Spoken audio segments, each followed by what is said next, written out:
Turning now to your community focus, he made it official just yesterday. General Treasurer Seth Magaziner wants to be your next governor. He joins us now live via Zoom. Treasurer, thanks so much for being here.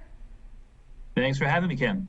I want to start with something that you said yesterday in your announcement speech. You said, quote, "I'm running because I know the only way we're going to rebuild Rhode Island's economy is if we move past the cronyism and the old school politics that have been the mark at the State House for far too long." End quote.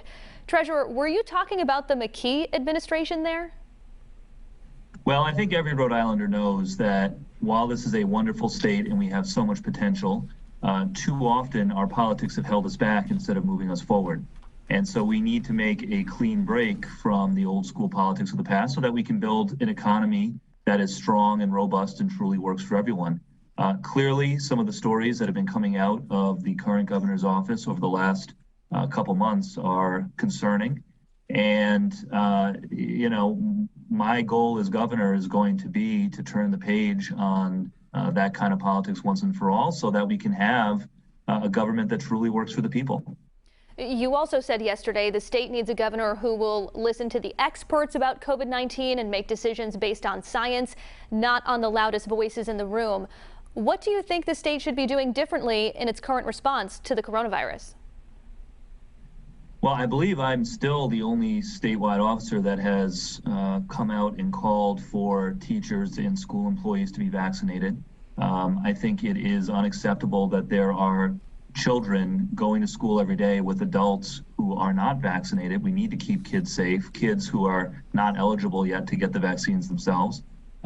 Same for state employees. When the public goes into state offices like the DMV, they ought to know that it's safe.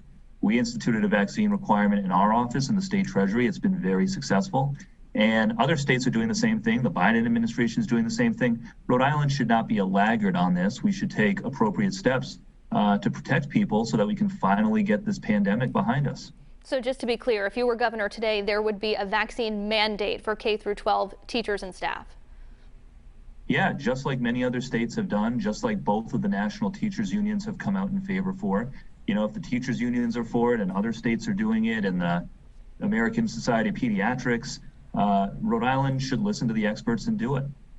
As we were just talking about with Tim White, today Providence Mayor Jorge Elorza announced that he is not going to be running for governor. It came right on the heels of your announcement yesterday, and I'll admit, I was surprised. What was your reaction? Well, I think it's a difficult decision and a personal decision that everyone has to make, whether or not to run for an office. But my focus is going to be over the next year delivering our message to the people of Rhode Island, which is that we need to build a strong, robust 21st century economy right here in the Ocean State that really works for everyone, and focus on improving education, bringing good jobs to Rhode Island, improving our infrastructure. That's going to be my focus, and that's the message that we are running on. And will you be asking for the mayor's endorsement? Well, we want the support of every Rhode Islander. That's why we're running. So every Rhode Islander, we want your vote, we want your support so that we can move the state forward. You just mentioned some of your priorities. Yesterday you listed education, innovation, and infrastructure as some of the things you want to focus on. Before we let you go, in less than a minute, can you tell our viewers what your top priority is if you are elected? Well, for me, the most important thing that we can do to grow the state's economy long term is have excellent public education. So that means things like universal preschool, which I will deliver on when I'm governor, supporting career and technical programs in high schools, making college more affordable, supporting English language learners, students who English is not their first language.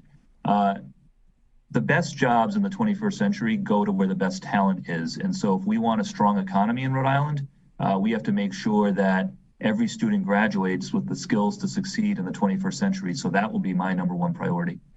General Treasurer, now candidate for governor, Seth Magaziner, thanks so much for your time today. Thank you for having me. And this is just the first in a series of interviews we will be doing with the candidates for governor of Rhode Island right here on 12 News at 4. So stay tuned for those.